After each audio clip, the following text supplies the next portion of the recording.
Good evening, everyone. Welcome to the Business List, your source for stories inside the party, across the country, and around the world.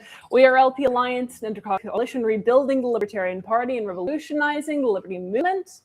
My name is Amanda Griffiths. I'm joined by Rob Yates. I'm joined by Rose Lemon. I'm joined by Jake Porter. We're joined by the unholy army of the night in the chat, and it's a wonderful night. How is everyone? This time, we're actually not joined by Kyle Davis.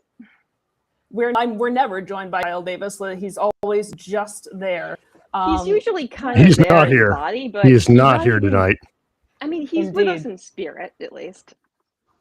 Indeed. I just want to make sure. Okay, yes, we are on X. It's not telling me that we're on X, but we are on X, indeed. Yes, we are. Yes, we are. Join. I want to join my own live broadcast. This is the kind of thing that happens when Kyle's not here. When Kyle's not here. Well, no, this was just the product of me forgetting I was going to have to open the room this time. Good people. We have some news to get to. And by the way, everyone, stay tuned. After the business list, we are going to be seeing live with Chris Lucchini. Yes, that Chris Lucchini out of LP New Mexico. We'll be taking your questions. We'll be presenting them to him. We'll be doing that live, as well as the questions that you all have submitted in advance. So looking forward to that. But for the moment, we want to start with some original reporting from Jake Porter. Jake, have you ever considered that, like, your name's Jake Porter, you're a reporter? Does that cross your mind? It's you know, at least I'm not called the D Porter. Yeah. There we go. Exactly. Exactly. Jake the Deporter. All right. So what stories do you have to deport onto our desk today, Jake? Well, so I've been taking a deeper look into the Libertarian Party, the financial scheme that happened between RFK Jr. and the Libertarian Party, and how it connected with Donald Trump. Published an article about a month and a half ago that explained, kind of how the party was sabotaging our own candidate, Chase Oliver, to help RFK Jr. get on the ballot in some states, how the former party chair was trying to remove Chase from the ballot, how, people in Florida may have been trying to sabotage the efforts and use some legal efforts to try to get the LNC to replace Chase Oliver with RFK Jr. And this time, the second piece of the article went into the joint fundraising committee itself that was formed to help RFK Jr. and who benefited from it, who in the party benefited. Ultimately, the party, and it starts out with a quote by Adam Hammond, who was on the LNC at the time, who voted for it. And he said, quote, "This is clearly something we need to do. This makes us money. We are broke. This isn't an endorsement, it's a deal." And so they get into this deal. And oddly enough, people on the committee that are voting for this, that are pushing it through, including the chair, including Pat Ford, end up their organizations making money from it. In Angela McArdle's case, her household directly made money from the joint fundraising committee, which she concealed. And then I detail that, and there, Michael Rechtenwald, Michael Heiss. I have sources that tell me that we know they were paid by the American Values PAC.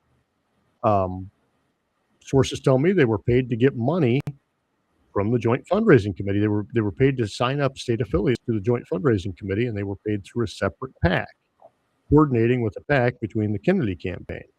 There's also the allegations that sources have told me, multiple sources, that Angela McArdle told the LNC that party attorney Oliver Hall had reviewed the joint fundraising committee. Well, that was true. He did. She neglected to tell them that he had serious legal concerns and concerns that it violated the bylaws. She neglected to mention that also to the committee. And then there's the part where, we mentioned the PACs paying other people. The PACs also paying Angela McArdle's organization $795,000. And how she used JFC money to joint fundraising committee money to create 2 pro-Trump ads. Now uses it to travel the country. The Mises Caucus was on that joint fundraising committee. That money is now going back to help her efforts to take back the party, I guess, if you will, helping her travel around. Right. Well, and helping her maybe possibly, I don't know, organize her her counter event that I predicted. This is my her counter event during convention, which certainly isn't going to backfire with taking Mises Caucus attendees convention. My theory is what they do is they're trying to pull off some states. They're going to ask some states to join them. They can start a new party. And what are they going to do with the new party? They're going to invite Kennedy in and try to create another joint fundraising committee. The grift must go on.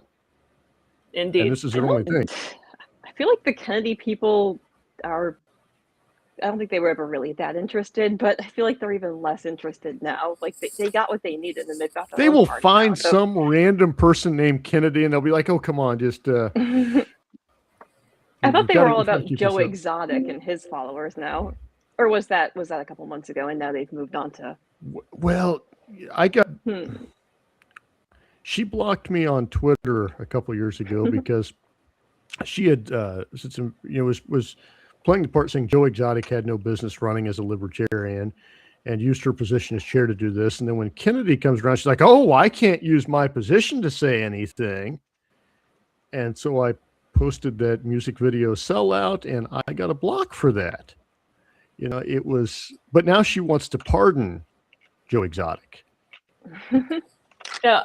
So what are the, are there any potential legal implications from these new revelations here that we found out? Well, I mean, you could say that there was potentially illegal coordination between the PACs, the American Values PAC, and the Kennedy campaign, but the Democrats, have alleged that for some time. They were paying Larry Sharpe. The Democrats alleged that the payments to Larry Sharpe for ballot access were illegal. So that goes, those have been discussed before. Do I think they amount to anything? Well, probably not. The FEC doesn't even have a quorum.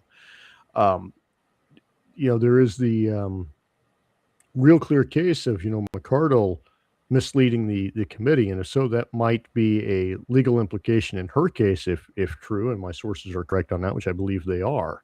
There could potentially be some legal implications, I would think, in that lawsuit.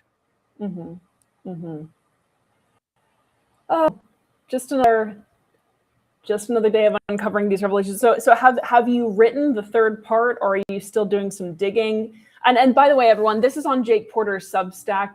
We will drop a link to it at the bottom in the comments on X. But please do give it a look because it's very good. But so you're working on the third, or you have already finished the third? Research is done on the third. I've got to put it together and condense it down to where it makes sense. We're going to get into how the Trump campaign itself and the Trump people benefited and how people who donated to this benefited. That includes being pardoned. That includes getting government contracts. That includes getting appointments to the Kennedy Center, the former Kennedy Center, the Kennedy Trump Center. It's odd that you make these contributions long after elections, and then a few weeks later that you end up getting a pardon, you get an appointment, isn't it? And then we're going to show the ad, how the ads that the Libertarian Party funneled through there went to help Donald Trump. We were putting out pro-Trump advertisements. Rob, you're running for Ellen Seed Chair. How will your financial embezzlement drifts differ from Angela McArdle's if elected? Well, he'll register his LLCs in Wyoming instead of Delaware. He's smarter than that. Change of pace. So, first of all, Amanda, I love to give you a hard time on these things, but I got to say, your hair looks fucking awesome. Thank you very much. I appreciate it. It gets better every time. It's so badass. It's a baby duck. People won't mistake us. They won't get us confused as easily now. I miss those times though. It was so cool to be able to do something bad and blame it on you instead. I mean, that was Rose. I'm used to that. Just everything bad that happens, just blame it on me. There we go. But yes, go on, Rob. That I should be really careful about what I say because I wouldn't want to color any legal action that I might be involved in the future. I don't know how that works. This is what I will say. I have found Jake's research to be punctilious and exhaustive. besides being a pretty nice guy, in my experience, Jake has never once struck me as dishonest or disingenuous. And there's a lot of concerning stuff.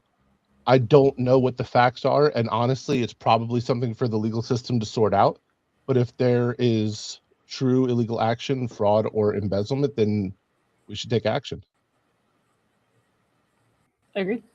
And And I think Rose- most of the stuff go that on. I'm doing on this is more to show the historical record and to warn libertarians in the future, because these issues will come up again. We may be 30, 40 years down the road, but these issues will at some point come up in the future, and hopefully we've got a historical record that guide people on the actions to take. You can point back and say, well, this is what happened and this is why it didn't work. I mean, we thought that about the paleo strategy, and yet some people just insist on learning that same lesson every decade or so. So I like the enthusiasm and the optimism, but I'm a little more black-pilled than that. Yeah, Rose, you're a former member of the Mises Caucus. What part of this strategy do you agree with most, and why?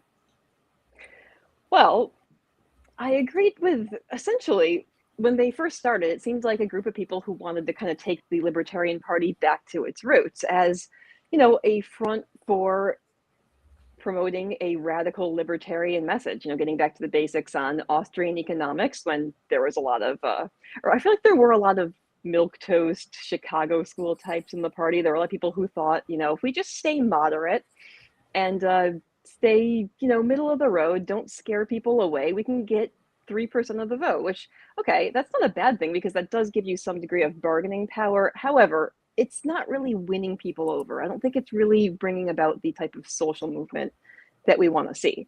So I got behind them because they seemed like they wanted to be, to take the party in a more radical direction and also get back to some of the more decentralized organizing. And for a while, it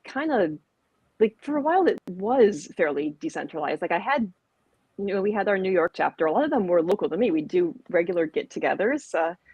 We'd get together, we'd order cocktails, and we'd say, bring anyone you have, anyone in your life that might be liberty curious. And we discuss libertarian theory. Like it was nice for a time, but over time it kind of did a 180 on every single principle that it claimed to stand for. Except for the principle of giving 90% of funds raised to RFK Jr. and 10% to And then Chase when you Oliver. when you look at some of the donations that were coming in, especially following the 2020 election, then you start to wonder, was it ever really real? Like, I think a lot of the people who were involved were well-intentioned. And then those people, over time, they either left or they were removed. But yeah, it's been a lot to grapple with. Like the whole thing, like, was it AstroTurf? Was it really a real movement that was well-intentioned for a while? Or, yeah. I think there are two really big lessons we can take away from this. The first one is that power corrupts, and even the specter of power corrupts. I think that I was. That's my Mises. stripper name, by the way. Spectre of Power. Oh yeah, and your Please entire chapter got removed from the Mises National. We did. But Amanda, that stripper name would actually be so fucking fitting for you. Spectre of Power. I love it. I do. Spectre's a fucking awesome stripper name. Please continue. Like the reasons that I joined the Mises Caucus, I still stand by those reasons. Like, the party was growing, but slowly, and much more slowly than the power structures around it. I'm one of the few people I know who has been registered libertarian from the beginning. I've been more active in the last 6 years, but I'd give money to candidates. And I'm ashamed to say this a little bit, but the last non-libertarian I voted for at the federal level was W. The first time. Mine was Obama. Okay, fair. Well, So I voted for W. Voted duopoly at least once. Well, it was like W or Gore. And I was like, Gore would be the worst at the time, I thought, and I was 18 years old, the worst imaginable president. And then we got 9/11 and the Patriot Act and the war in Iraq, and that kind of it's like what radicalized you. That's what radicalized me. Oh yeah. So, My political awakening was during the Bush administration, but then I fell for Obama's rhetoric about ending the wars and it would have been nice if he had done that. I was so like, he's going to socialize healthcare end to end. So He I did just want can't vote for to, them. but He tried, yeah. but Not that I agree with that It's- move, by the way, but that was too radical a move for for any congressperson America? to sign on to. Yeah. Yeah. So well, for any congressperson who gets who has their reelection campaign funded in part by the insurance cartels, which is most of them. yeah, well, or whatever, the insurance cartels, healthcare cartels, pharmaceutical Mhm. cartels, they're all Yeah, exactly. which is why Obamacare, by the way, obliterated doctor-owned hospitals. No, it has to be a big corporate hospital because Mhm. because socialism. insert that into a state like us with certificate of need laws, and it's a miserable outcome. All the problems associated with socialized healthcare, but you get to pay 6 figures for it if you have to go to the hospital. think- Exactly. Yeah, seriously.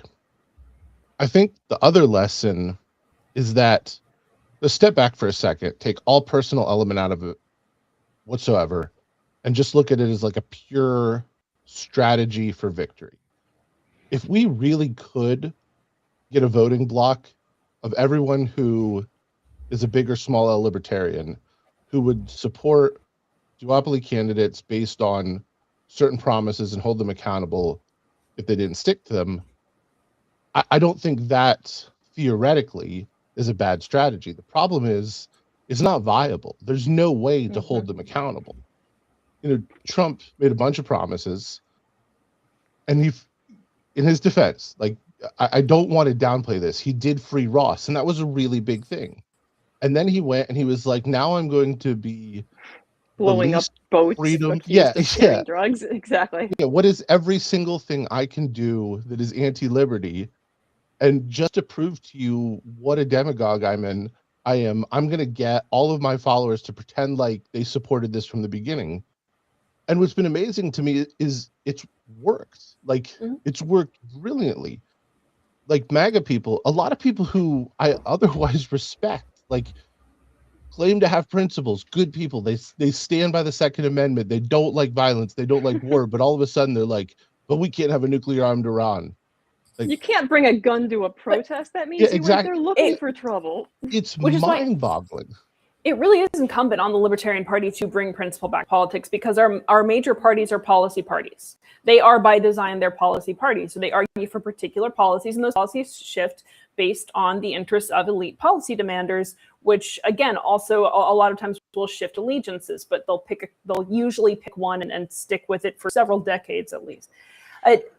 We don't have any elite policy demanders funding us, you guys. We are the elite policy demanders. We are the businesses. We ain't got no money. So the thing with libertarians is that we are, in fact, we're principle oriented. We're an ideological party. Ideological parties are important. The ideology is not a dirty word, Pace, Slavoj Žižek. It is something that we need to bring back into our political discourse because otherwise we are rudderless. We don't understand why we're doing what we're doing. And politics is all about, I'm going to drop all the theoretical terms, thinking what we're doing. It truly is. So this is why it matters for libertarians to be out there and bringing ideology back into politics. And it starts internally. It starts with having ideological discussions publicly within our own party. Well, and one thing that it brings to maybe a third thing for libertarians is don't join a cult. And the Mises Caucus, I don't think started with ill intentions. I think some of the members probably had ill intentions. You could say some of the pragmatists had ill intentions. Mhm. I don't think as a whole it started out with ill intentions, but when it started to get to the point of we don't want you to listen to the loser brigade, we don't want you to listen to the old time libertarians, we want to silo our people away and to shelter them from those opinions, they inadvertently built a cult. And Angela was able to step right in and take that role. And at that point, there was no getting through to a lot of the people. And they would get rid of people, they would purge some people, they would make examples of people. but it was always it's the same problem that any dictator will have, right? You know, why did Right, he Saddam was Hussein made- get defeated in the United States? Because he wouldn't. Nope, everyone was afraid to give him advice. Mhm. No one was. Everyone. There were people that knew that Angela was screwing up just the administration of the Libertarian Party, but everyone was afraid to tell her how bad she was screwing up because you can't Well- tell someone like that they're messing things up. Oh, I mean, it was made very clear that if I wanted to stay a state organizer, I had to be completely on board with what Angela was doing. Yeah, with the Kingmakers, yeah, I had to be on board with the Kingmaker strategy, and that wasn't what we signed up for. We signed up because we were sick of the Bill Weld types. We were sick of the middle of the road, uninspiring messaging. And now we're There's being some- told that we have to support a wait, strategy what- to pander to the duopoly? Okay, no. What's wrong with Bill Weld? He's my favorite libertarian of all time. Well, this is awkward. But like, there's some. I want to do some psychoanalysis because there's like this weird Jungian shadow self where libertarians tend to become attracted to cults of personality, like these individualists. And maybe it's because we love individualism so much that when we see an individual that like embodies this individualist ethos, we go nuts for them and attach our identity to theirs just because the individualist vibes are so strong. They're oozing from the pores of the individual. Ooze your own vibes from your own pores. We have so man. few people who actually validate our ideas. Like the problem with being a libertarian is that you're a Cassandra. Like, I mean, Hey, okay, I mean, Rob said that he had his political awakening. I don't during know the that Bush reference, administration but with I the- know I'm with supposed the- to, so I'm smiling. with the Patriot Act. Like, some of us have been screaming into the void for most of our lives about the state becoming increasingly authoritarian and encroaching on our freedom, and everyone treats us as if we're just, you know, insane, like we're exaggerating, like we're overreacting. So then when you see someone who comes along who basically takes your own views and repeats them back to you, it's nice. It's like, wow, there's someone else who actually gets it. But Exactly. yeah, it's important to continually remind yourself that nobody's perfect, and idol worship is a bad idea. Hey, Except lots for- of people have some great ideas, but take I wanna- each idea one at a time. Admonish everyone that the unholy army of the night in the chat is perfect. You are all perfect, and all of your ideas are correct. I know that, and I repeat all of them every day, all night when I go to sleep. I write down your ideas and I kiss them before I fall asleep. Unholy army of the night. That is how wonderful you are. Sorry, Rob, what you were going to say something? I think this comes back to the seductive nature of power and not specter of power. That's a whole different seduction. Spectre power is very seductive. You've not seen me dancing. I mean, I can just I treat that pull like it's a political endorsement. Just go at it. Like it's the army of darkness's Exactly. ideas. Exactly. Yeah. But it's like look at the way Trump is running the country and the party. There's no dissent allowed. And I don't think this is unique to Trump. I think he's better at marketing, and so he's able to push it, and his cult, like, it's cult-like. Is it a cult? I don't know. It is. MAGA's a cult. The people who were only partially on board, say like some of his ideas, they left a long time ago.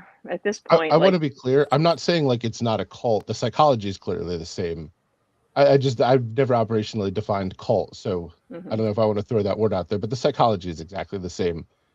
So have you all ever seen the movie Rising Sun?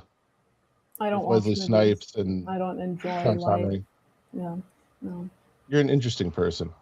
I try to watch movies and I always end up falling asleep because by the time I actually settle on a movie to watch and try to watch it, I was a exhausted. working actress in Los Angeles. How good was the work? It wasn't great. But I mean, like, so I've studied acting at USC. I hate watching movies. I hate watching them. It's like, yeah. It's like watching a magic show when you are a magician. You're just like, I don't like this. That's fair. Yeah. So the movie is, I think it's an early 90s movie, but it's Wesley Snipes and Sean Connery and I think Tia Carrere. But the whole thing is like Japan is taking over US financially and we have to push back because they don't follow the rules, blah, blah, whatever. So Sean Connery is like this Japan expert, and he and Wesley Snipes are police partners.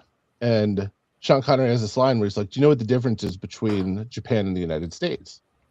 In the US, we say who fucked up and how do we blame them. In Japan, they say what's fucked up and how do we fix it." Now, I don't know if that's true. I'm not an expert on Japanese culture. And I don't think that blanket statements like that are necessarily useful when applied to whole cultures. Mm-hmm. Collectivist nonsense. But I do think there's a huge element of that. So people are much more worried about avoiding getting blamed for things. And Yeah. it's always got to be finger pointing. And it's not like, hey, we tried something, it didn't work. Okay, chalk it up. We're not going to try this again. Let's move on to something else. Mm-hmm. And when we talk about like the lack of our party's ability to grow at a really substantial rate, I think that's a huge part of it. Like somebody was just tweeted earlier today, a group of libertarians is called an argument. And it's a funny thing to say, but we would much rather be like tearing each other apart for stupid things too. Like, well, I think that we shouldn't let criminals into our country. And then someone else jumps in like, oh, you love borders, you communists. And it's like, oh, you don't love borders, you fascists. And it's like, oh, this is going nowhere. What an awesome way to turn off another couple thousand people. Right. It's all false dichotomies is what it is. I mean, yes and no. Libertarians do argue over dumb shit. Like, okay, like I can understand that like when you have a huge centralized, highly oppressive government, it's dumb to be arguing over anarchism versus minarchism or something. My biggest issue with minarchists is that none of them can agree on what constitutes a small government, because small government tends to be one that provides the things I personally like, and yeah, but that's a whole other story. But at the same time, like I've been accused of being a purist plenty of times. It's not a bad thing to have standards when you have a libertarianism is not just a political party. Like we have an actual philosophy behind us with centuries worth of theory behind it. It's its own internally consistent philosophy, and it's not a bad idea to have standards. Like there is plenty of room for disagreement within libertarian principles, but like that doesn't mean that we need to make allowances for people who come in and hold blatantly unlibertarian ideas. And again, it's never been the principled, consistent people who accuse me of gatekeeping or accuse me of being a purist. It's always people who come in wanting to bring blatantly unlibertarian ideas with them. And like you're new to this and you're doing the work. It's one thing, yes. However, I said before and I'll say again that the Libertarian Party is for libertarians. Libertarianism is for everyone. And that is the philosophy, that's the theory that should guide the thesis, that should guide our coalition work. We're talking about... Go on. Within the party, though. So, like, Amanda, you and I disagree on a lot of stuff. No, we don't. Absolutely not. I completely disagree. But within the confines of libertarian philosophy, exactly. I think. To the world. It was a joke. This was disagreeing that we disagree. You can be friends until after the revolution. I was blown away by thinking about you as a stripper. Fair. Please continue. But to the world, we agree on everything. Like if we were arguing with someone in a Republican or Democrat party, we agree on everything. But then if one of our arguments goes public, they'd be like, what the hell are you two talking about? Well, like we argue for like 5 hours about the nature of consciousness. It's brilliant. I love it. Some of my favorite conversations. Yeah. But we have to get better public facing about like that split. Like to the public, it should be real simple stuff. We need more like kitchen table issues. Like, look, I know he's not a registered libertarian, but the closest thing to a libertarian we have in Congress is Thomas Massie. And why is he so popular? His messaging is brilliant. He's not out there like with these huge, long diatribes and condemning people for things. And honestly, on the other side, someone who's really good at it is AOC. Like she's got catchy messaging. She talks about things people care about, and people listen to that. I'm not sure that's the only thing people are listening to. Right. Like when you're listening to two things in particular. That's fair. It's not the time to start debating whether or not people should be allowed to sell their organs. But at the Okay, same it's time, time to talk about why but your cost of living is we so high. And we should bringing debate within the party into the public discourse as like with as reasoned debate, right? And this is the great thing about having like a policy committee with competing proposals, is that people can see, okay, well, and it's going to be a culture shock for folks who are used to politics as team sport, but and policy based team sport. But when you have people who are saying, I'm part of this party, I'm also part of this party, we both believe in this principle, and we are diverging on how to get there. Here are our reasoned positions as to how. That completely changes the public conception. That's a paradigm shifting action about what politics actually is and means and is good for. So go on. Someone was going to say something. There's a breath. Well, I have to say, our party is not going in a unified direction in anything, and the party will be smaller after Grand Rapids. I think it was Ken Molman somewhere that said that the party will be smaller after Grand Rapids. I guarantee it. No matter who wins, the party is going to be smaller. And that's not necessarily a bad thing at this point.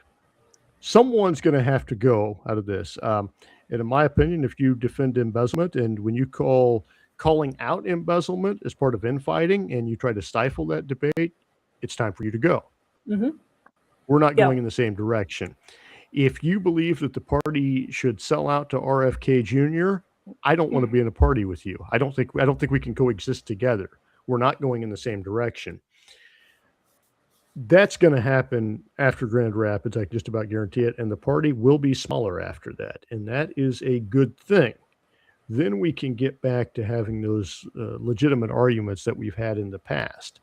If you think the job of the Libertarian Party is to kiss Donald Trump's ass, I don't think we're going in the same direction. And I think you need to find another party. You need to go join the Republicans.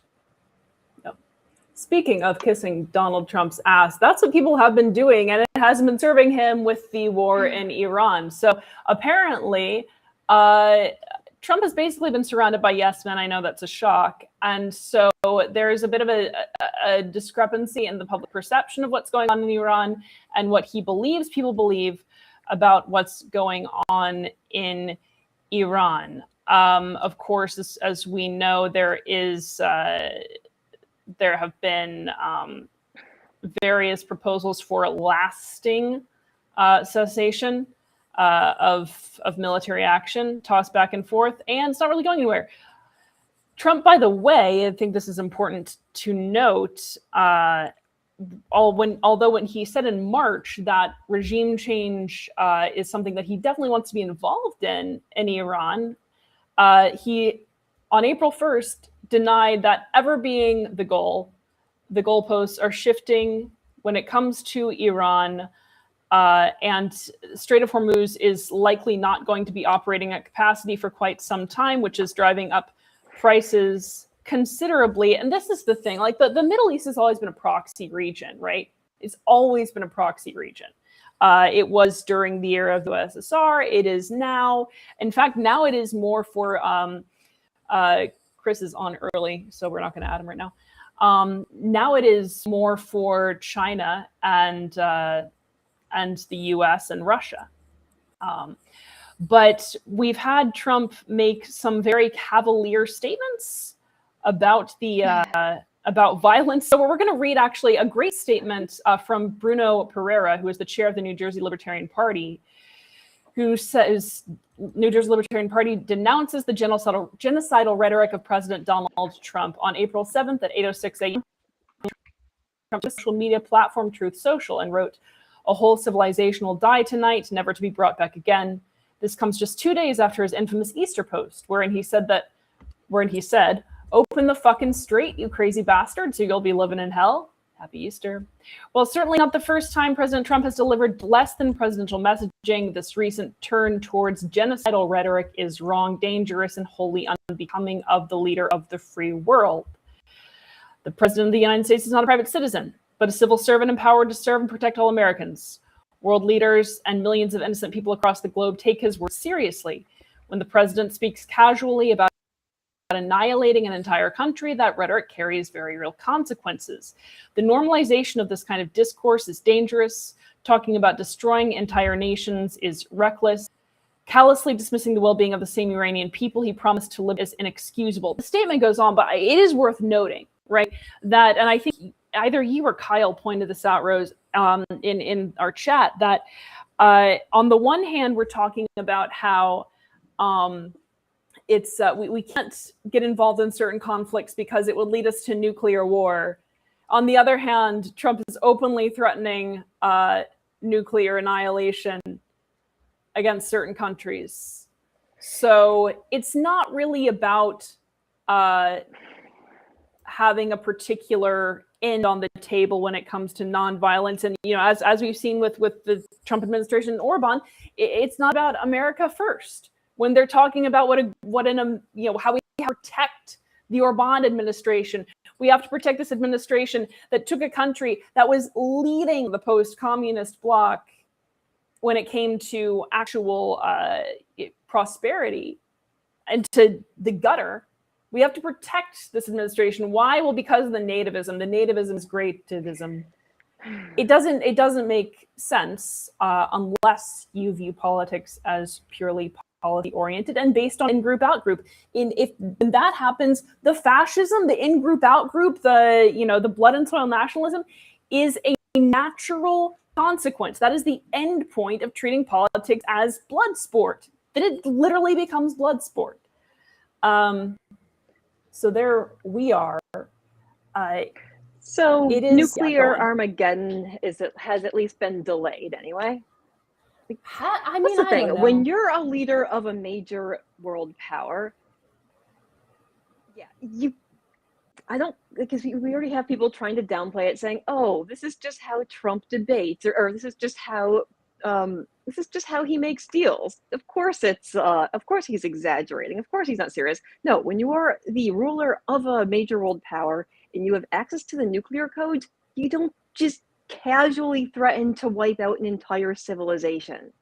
Okay, so at best, he terrorized a country of over 90 million people by making them think that their entire country could be reduced to a nuclear wasteland, as well as people around the world who, like, if one country gets nuked, it's likely to set off a chain reaction of multiple other countries setting off their nukes and trying to nuke each other before they get nuked in return. Like, you don't just casually threaten nuclear holocaust. Real quick, Joe, I know. I've got the link. Don't worry. Amanda knows I got to jump early. It's Joe's laughing. So wait, you've got a debate too? He's going to be on a podcast. He's dipping a little bit. Well, again, aren't you Mr. Popular? I've still never been on that podcast. Never. It seems fun. Talk to Joe. I'd love to be on it. I would love to be on it. Yeah, I'd like to talk to Joe. Get Amanda on Black Matter. Get me on that podcast. Sounds cool. Again, you can advertise me as Spectre of Power if you want. So again, both Iran and the U.S. have rejected ceasefire proposals from one another. Iran is saying that ceasefire has to result in a permanent cessation of attacks from the U.S. and Israel. One country can't make another country permanently do anything. Let's see. Then there's also the 15-point proposal from the U.S.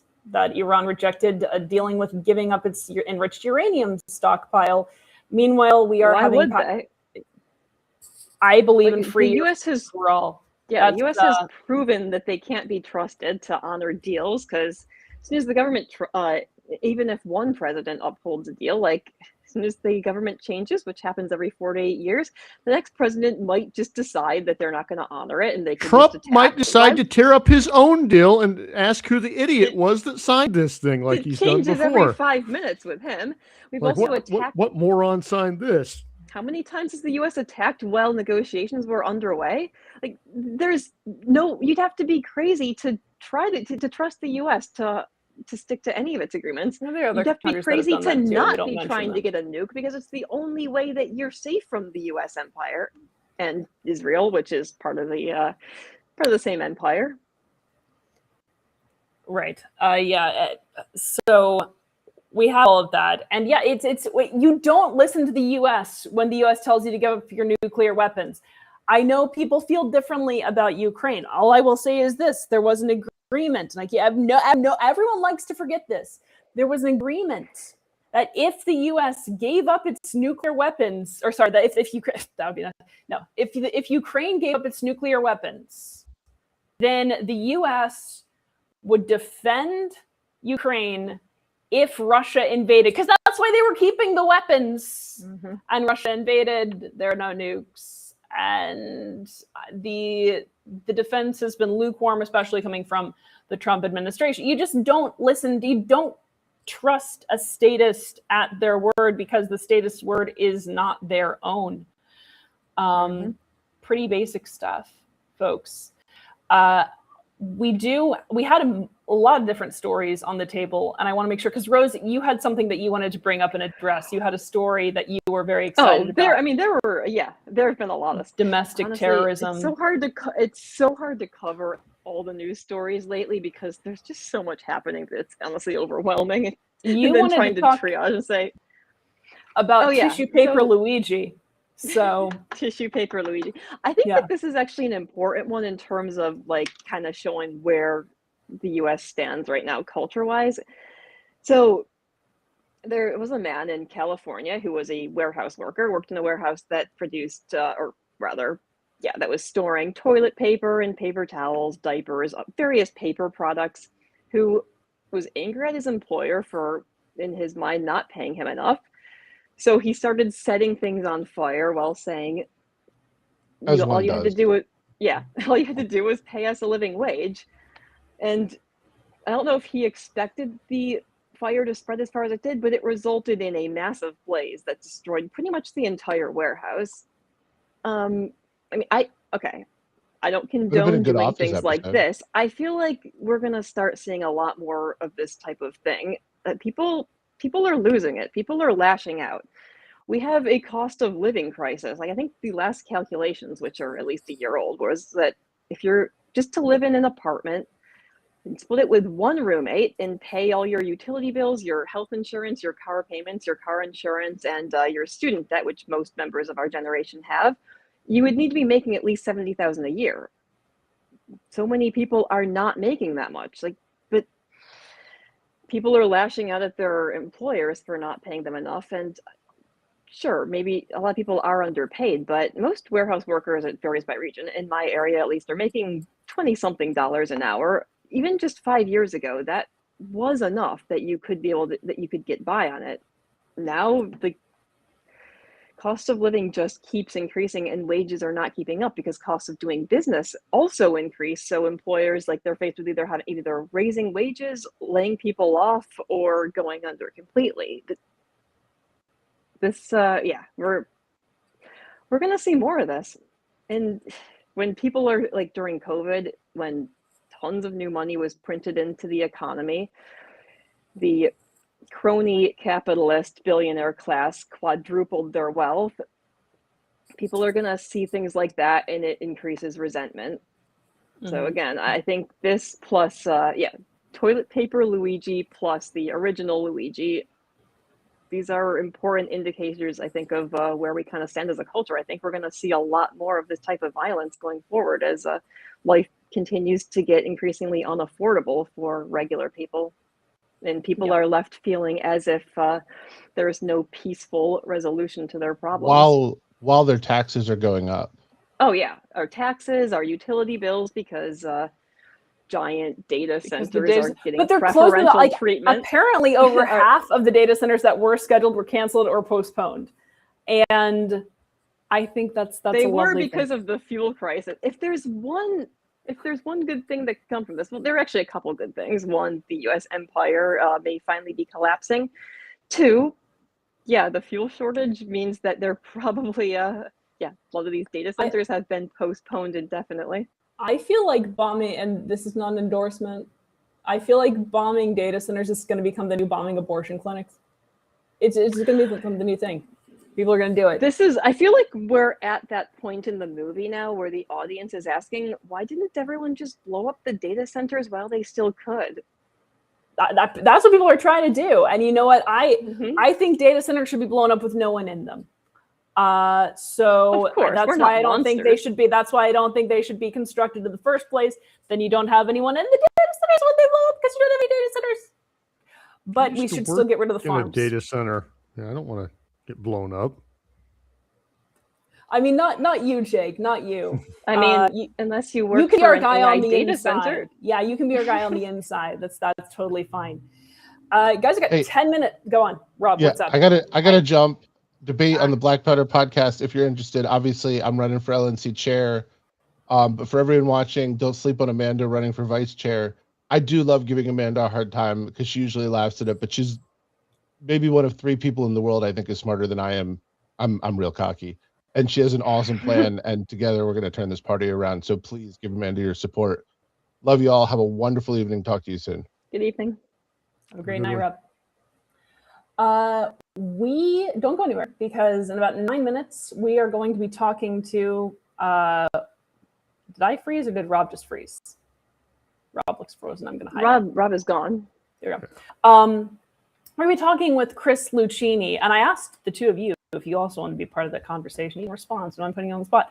We're going to be talking with Chris Lucchini of LP New Mexico, and to give a brief debrief of where we've been thus far. So on Thursday night, there was the final night of a vote from the LNC to retain an IP law firm to go after the Libertarian Party of New Mexico, which disaffiliated from Libertarian Party, the Libertarian Party National, and has since been using Libertarian Party branding. There's a dispute as to who owns that branding. Now, there were many concerns about what was going on. So what the LNC and the litigation committee were saying was to them that they'd made overages to this. Chris was not responsive. What Chris was saying was that he was perfectly willing to talk to people, that he had even spoken chair of the Free New Mexico Party, which is the recognized in New Mexico, and that there was large agreement on merging, so that there could be, they could use the IP again. Libertarian Party could be the Libertarian Party, and that the majority of the disagreement on whether to merge and when to merge had to do with Derek, the chair of the Free New Mexico Party, not wanting to risk his seat in the event of new elections. So there were competing stories. Kyle and I had been speaking with Chris throughout, since probably about October, and made calls throughout that night. We're able to get Chris and some of the folks on the LNC talking. And that's about where we're going to leave it until Chris comes in. And again, ask your questions live. If you have not already put in questions, we're going to get to them, or we're going to try very hard to get to them. Hopefully in the order in which we receive them. Should be pretty straightforward. If he answers something in the process of, if he answers something or saying something, we might skip it if it has clearly been answered. So please do stay tuned for that. I think we can probably close out just to give the show time to transition, or show's time to transition rather, and bring Chris in. But do donate. We're getting 100 Povertarians to Grand Rapids. You scan the QR code, donate. We are very close. We need your help to get there. You can do one-time donation or recurring donation. If you buy merch on lpalliance.com, we've got some great merch. We got this, we got the flag, we got other things too. Also, 100 will go to the 100 Povertarians Initiative, unless you buy a free Izzy shirt, and then 100% of the proceeds will go to Izzy Alley's case and fighting for Izzy's health. Involved, please do join us on Discord, discord.gg/lp-alliance. Follow us on social media at LP_allies on X. Do like and share this a lot, and it helps the algo, evil, nasty algo, and it helps subsidize my stripping career as Spectre of Power. So yeah.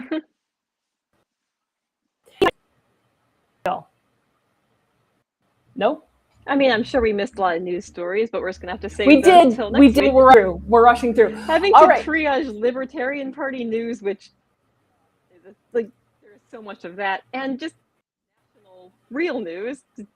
Indeed. We're gonna have a 3-hour-long podcast. At some point, we will be like an LNC meeting. They'll style. all be like Joe Rogan type podcasts. Everyone, we'll see you in 5 minutes. Again, we'll see you next week. We'll be talking with Yaroslav Romanchuk, the chair of the International Alliance of Libertarian Parties. We're going to be doing more solidarity streams, talking about bylaws. It's going to be a fun time. A good guest coming up. But until next time, everyone, thank you for being here. We are